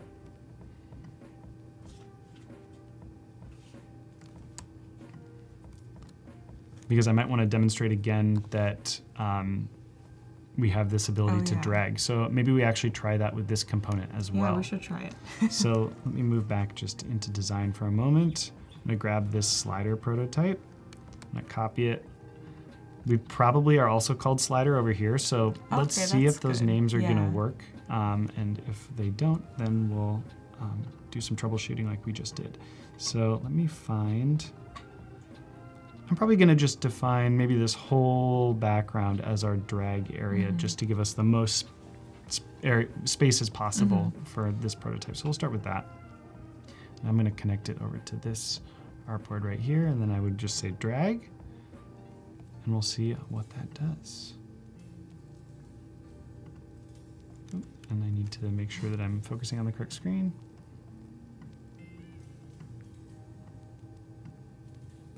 Yeah, and we're running into a little bit of an issue. Are they named, like the groups, are they named the same? I don't know that they are, so that would be where we need to see if we have the two groups. So I'm going to copy this.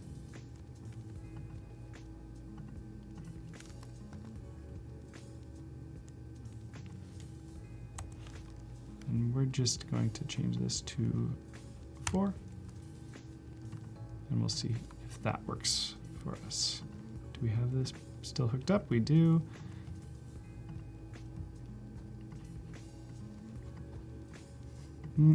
still not working. So there might be just some other issues that we have to work through from a troubleshooting perspective because we design these as two individual artboards that we would then need to rectify. So that's a fairly minor piece of functionality. What I might do in this case is do it as just simply a tap that will take us to our next screen, and then that way that's something that we can talk through. And that's where we would, from a design perspective, make this a little bit wider and then move over our handles there so that they look like they're in the right place. And then that way it's something that we can actually talk through with our client as we move into that process. So we do have a nice transition that happens there, which is super fun because we are doing that auto-animate between those two screens.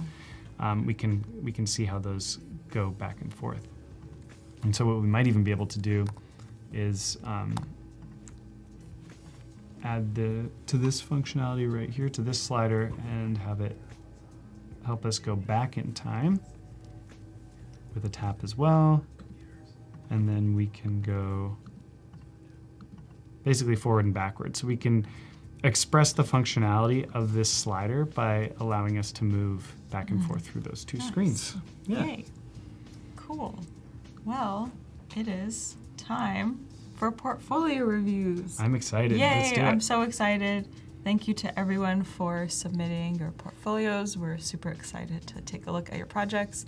We're actually going to go into outer space for a quick second, and then we'll be right back to look at your portfolios. All right.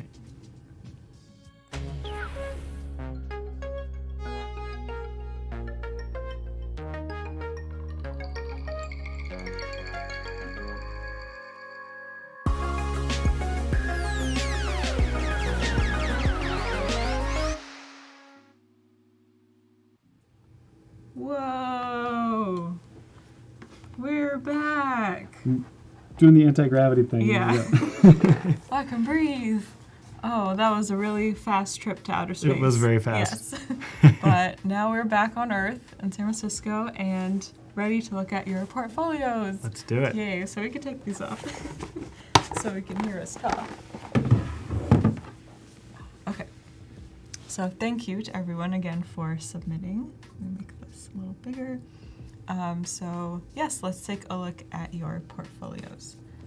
So this one that we have right here is from Nemanja. I hope I'm saying that correctly. And I recognize you from the Discord. You've been helping out a lot with feedback, so thank you. I'm gonna give you a follow. Maybe we can, okay, yeah, thank you. Go on my screen. So yeah, so these are your projects. Looks like some good work in there, Yeah, it looks awesome. So you're a concept UI UX designer at Sapphire Technology, lead designer at one game agency. Cool. Awesome. Sounds exciting, yeah. Yay. So let's see. I kind of want to look at this one. Go for it. Kind of jumps out at me, and I also recognize it from, I think it's from this round of daily creative challenges. I was going to say, some of this work looks familiar. Yeah. Awesome. I really like just right off the bat how the structure is set up with the devices and then the information that explains what's happening over on the right-hand side. That's a really nice intro. Yeah, this is awesome. Yeah. Yeah. I like how you laid everything out, and you have a dark mode, which is cool. Nice. I think, yeah, really strong handling of the typography and the scale relationships between the movie titles that you can scroll through, their titles, and all the supporting information. Really good kind of use of the CTA color there as well. I know that that's something that's been a theme of what we've been working on this week. So it's really nice to have that consistency, both with the play button that I'm seeing as well as the add to watch list there. It's nice. And then I like how you have this kind of information underneath and you're using a lighter gray color, kind of similar to how you were using lighter gray on your design. So it's nice. Yeah. Cool. Ooh, I like this bar underneath that indicates which screen you're on. Yeah, I think throughout, really nice use of scale of elements. Everything feels very friendly, easy to interact with, which is so important on mobile device design, is to ensure that even on a smaller screen, that everything is very simple and straightforward to engage with. Yes. This looks really nice. Oh, there's even a prototype. Yes, a video. All right. Okay. You make it full screen. Ooh, cool. That's fun. Nice.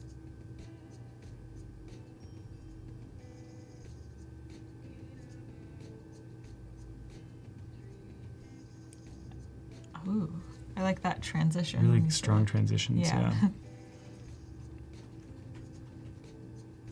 Nice, this is awesome. That looks great. I really like how that information for particular items is shared across multiple screens. And we talked about that a little bit, where if we have a card in one view and then that card becomes a detailed view in a different screen, how conceptually it makes sense to just simply share that information between those two screens. And so you'd be sharing it both in terms of the fact that there'd be content on both of those screens, but you can show that relationship by not having that information disappear between those two states. And so that's what this is expressing, which we can tell makes for a very smooth experience and makes it feel as though everything is connected, kind of getting to that framework idea that we've been talking about a lot, and having that understanding of all of the screens being related to each other. Yeah. This is great. I love the animations you have, all the transitions. This dragging feature to scroll through movies is really great. Yeah. There's also just a detail in the way that you presented it that I really appreciate, which is that the phones that you're using, that you've placed the screens in context up above, are somewhat pushed to the background. So it really becomes all about your design. You've chosen a white sort of unbranded phone screen. And because devices change so often, pretty much every year, you know, the moment that we put it into our portfolio and it sits there for a few months, all of a sudden those devices are out of date. Yeah. So choosing something a little bit more abstract doesn't set your portfolio piece in a particular moment in time, as much as what happens when you use a more photorealistic device. So that's something that we've been looking at a lot with our company portfolio, is how we present work so that if a year or two goes by, it still feels as though it could have been designed yesterday. Yeah, that's so so tough. it's difficult. It's really difficult, yeah. Yeah, but you did an awesome job on this. Great. So let's see. Let's look at another project. Is there one that sticks out to you that you want? The second from the right sticking out to me, and that's where it comes down to thumbnails on Behance are so important in order to entice prospective employers, other members into looking at your project. And so really picking a beautiful moment that's going to be really enticing is often quite difficult when we put together our portfolios, but so important. Cool. All right. I think it's just Oh, this just screen. that splash screen. Okay, yeah, that looks really interesting though. A really nice use of color, kind of interesting, engaging visuals as well. Yeah. Oh, it's a showcase / wallpaper. Cool. Nice. Yeah, it looks really cool. There's a lot of detail on this shoe, Mm-hmm. and you can see it nicely on here, and it's kind of on a pedestal, so it's really nice. Yeah. Cool. Awesome.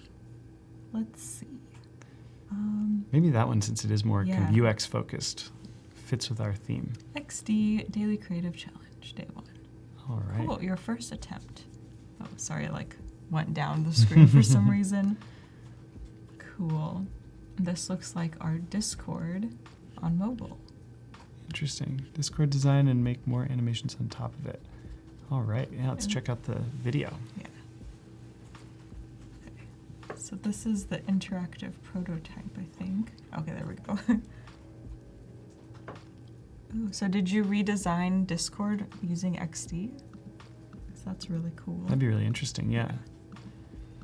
And that becomes an interesting exercise for a number of reasons. One is, as we look at functionality and how we can explore functionality, obviously XD really lends itself well to creating all of those flows, as we've been talking about all week. But then just from a design perspective, what I often do is when I see an effect or a visual treatment of something in some digital tool, I try to think to myself, how do I recreate that? So we talk about, or we look at dimensionality, like what we have here, where all of those items in the background are made blurry so that they push back.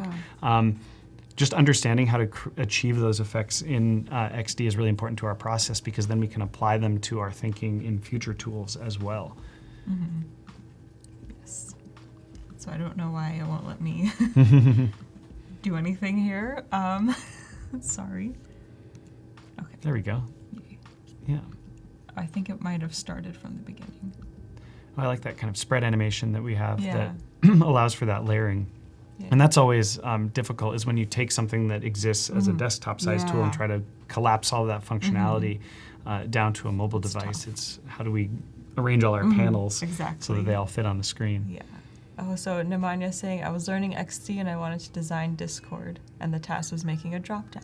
Oh yeah, so Awesome. that's that Yay. animation that we have that Yeah. spreads the screens Cool. apart, and I think that's really successful. Yeah. I think it looks nice. This is awesome. Yeah. Oh, there's a video. Maybe we can watch the video.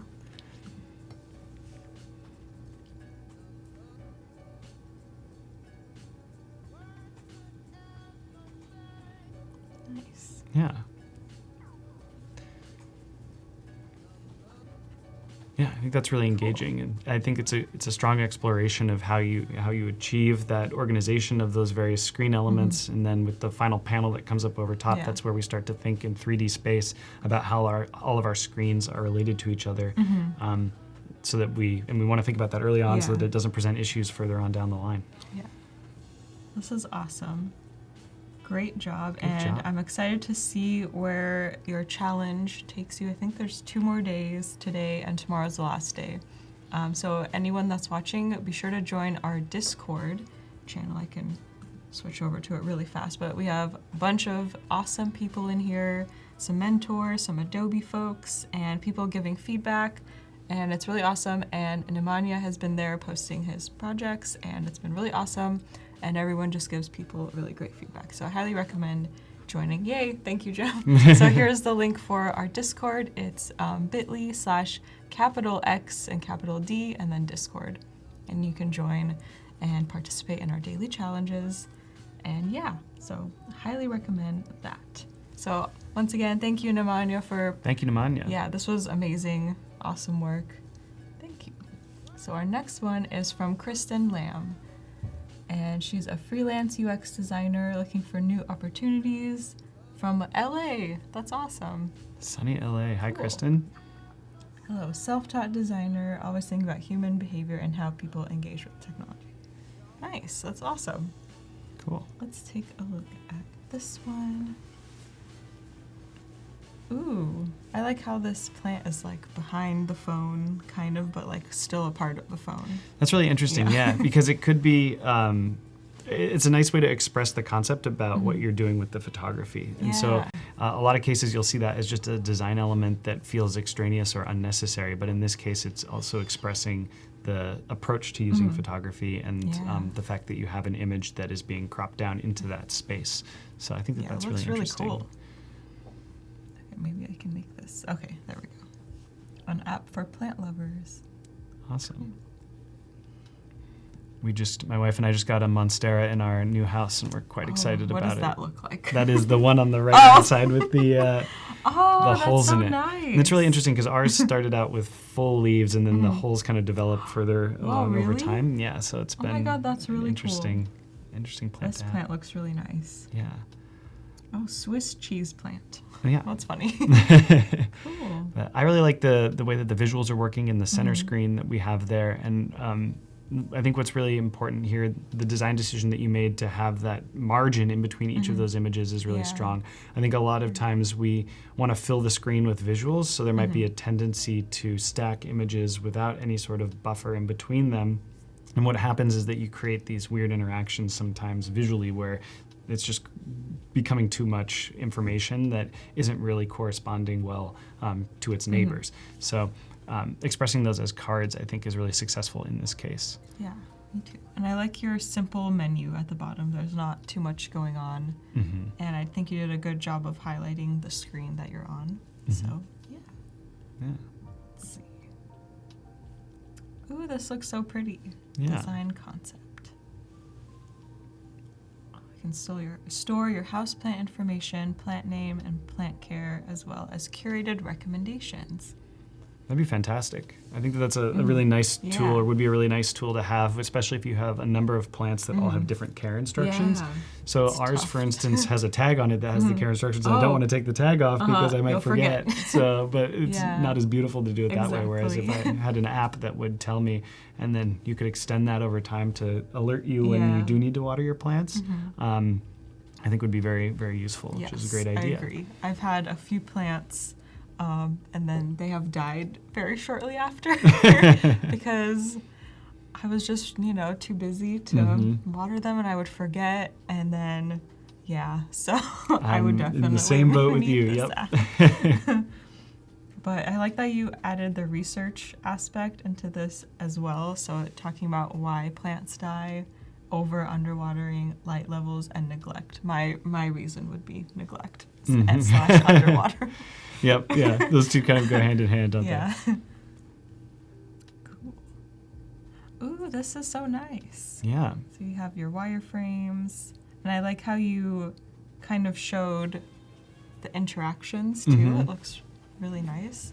That's becoming more popular, and I think it's really successful so that as people who are reviewing portfolios look through these sorts of designs where it's more of a bird's eye view that is that framework of the application design, you can begin to understand how the functionality strings these screens together. And so it's kind of a nice thing where it's taken from the tool that you actually use to create the products, because then I know as a viewer, because I've used those tools, what that is meant to mean. So I think it's become a really successful approach to visualizing those user flows, which is really nice. Yeah. And I like how you labeled what each screen does. Nice. Like, and you have current user, new user.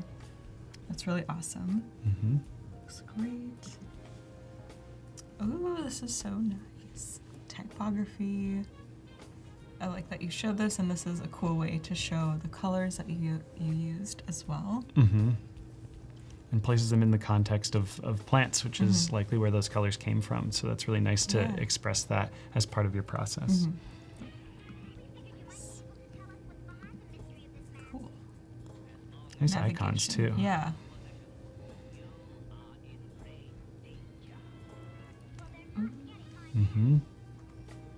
Visual cues and simple language. Nice. That's This really is good. awesome. You have a really strong approach to explaining the design of the elements and what everything means, which is really cool. Yeah. It's nice to take those items out of context of the overall screen and explain what they're meant to contain without actually removing the information from those particular cards. So one approach might be to try to take out that light icon and then just write, put a gray box and say light icon there to indicate that that's what that information is. But I think that this is a nicer approach where you've pointed to that actual information and dissected what it is that it means. Yeah, I totally agree. Nice. I like how you recommend rooms for plants. So I would just put a plant wherever I thought it looked nice. I wouldn't consider maybe this room might be better for the care of the plant. So I like that you added that in here as well. Yeah. Oh, cool. Oh, wow. I love that animation. That looks really awesome. That's really nice. Hopefully you're doing more adding of plants than removing of plants Yeah. over time. But Yeah. I think you and I both know what it's like we would be doing the removal process within our own lives. That would be sad. But Yes. that's so add nice. Oh, plants. that's cool. Oh, you can take a picture of your plant. And then it can figure out what it is. That's That's really fantastic. cool. That's great. Yeah. I could really, that would be really helpful for me. I usually just have to text my mother to ask her if she knows that's what it is that funny. I have. But that's great. Yeah, this is so cool. I like how you're thinking of all these different things that go into having a plant, finding a plant, taking care of a plant. It really shows a lot of thought, which is awesome.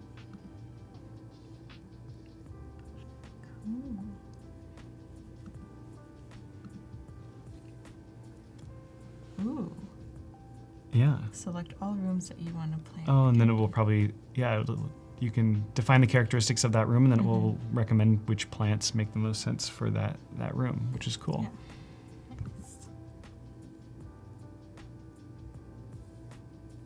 Ooh, Ooh, I love this animation.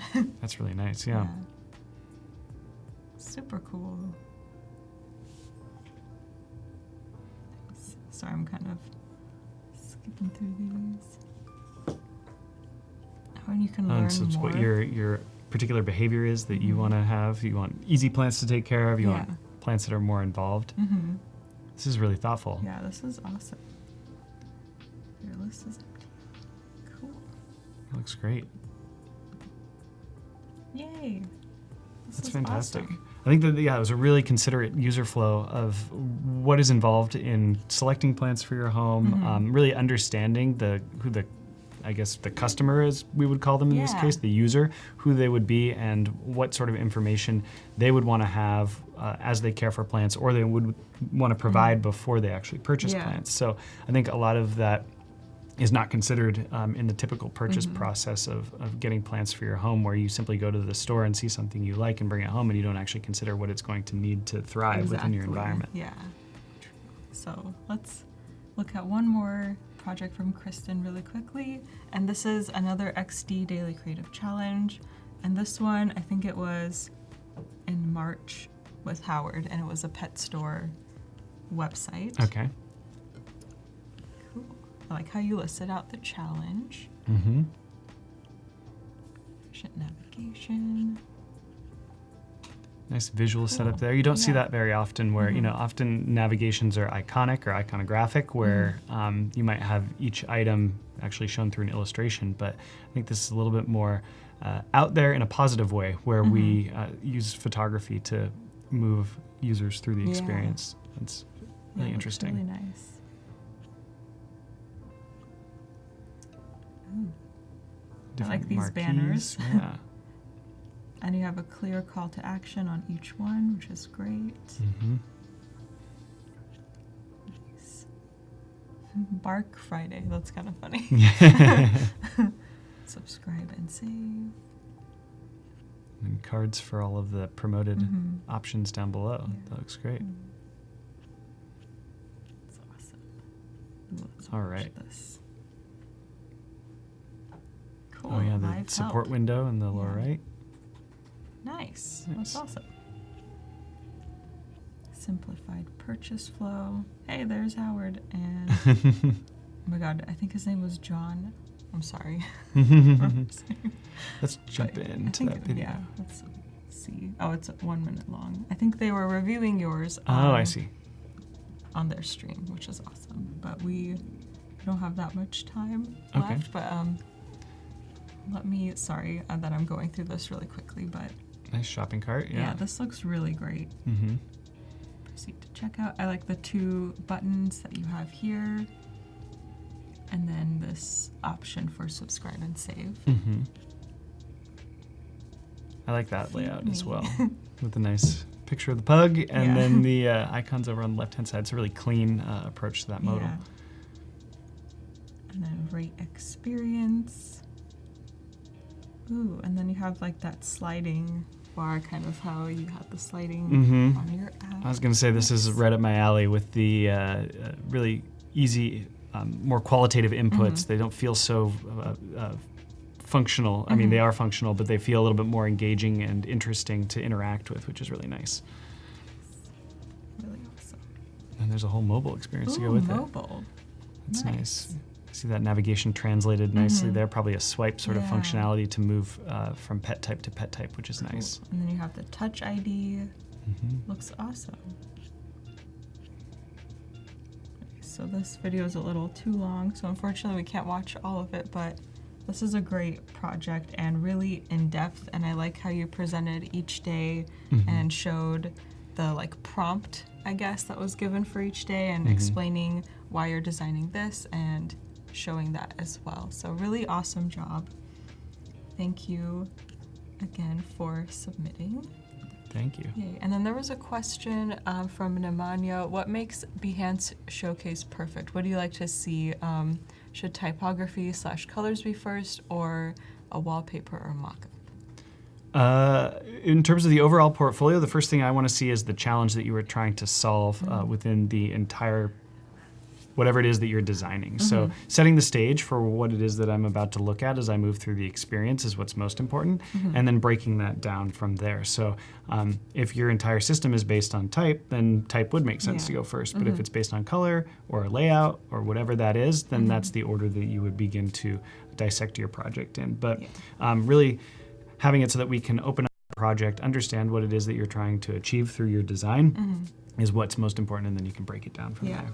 I agree. I would like to see the problem, and then maybe if you have the final product like in a mock-up, I would like to see that at first, and then kind of going into the steps of how you got to that final stage. Oh yeah, Sam's saying it's really cool to see people taking the daily creative challenges and really running with them. I agree. The daily creative challenges are so awesome, and I love seeing everyone's progression with them.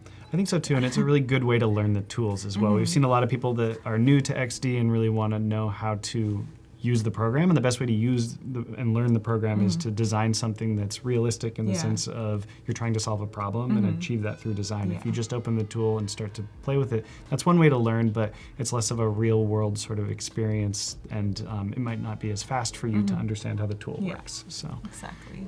Well, we're about done with our stream today, and thank you to everyone in the chat for joining us, asking us amazing questions, and a big thank you to Marc for being with us for 3 days. Of course, thank you guys for having me. You taught us so much. I know I learned a ton just from being next to you and watching you design. So yeah, we really appreciate having you here. And hopefully everyone enjoyed it, and feel free to reach out, and I'm how happy can to give feedback. They follow you, find you on social media? You can find me on Behance. I'm Marc B. Anderson, Marc with a C, B. Anderson, and then all of my social channels are hooked in there, as well as I believe Rainfall's are too. So that's the easiest way to view Rainfall and my own personal projects. Yay, everyone go follow Marc and Rainfall. And if you need a project, definitely reach out to Marc and Rainfall. Absolutely. Yay, and then Howard will be up next with the Daily Creative Challenge, and we'll see you all next time. Bye. Bye, guys.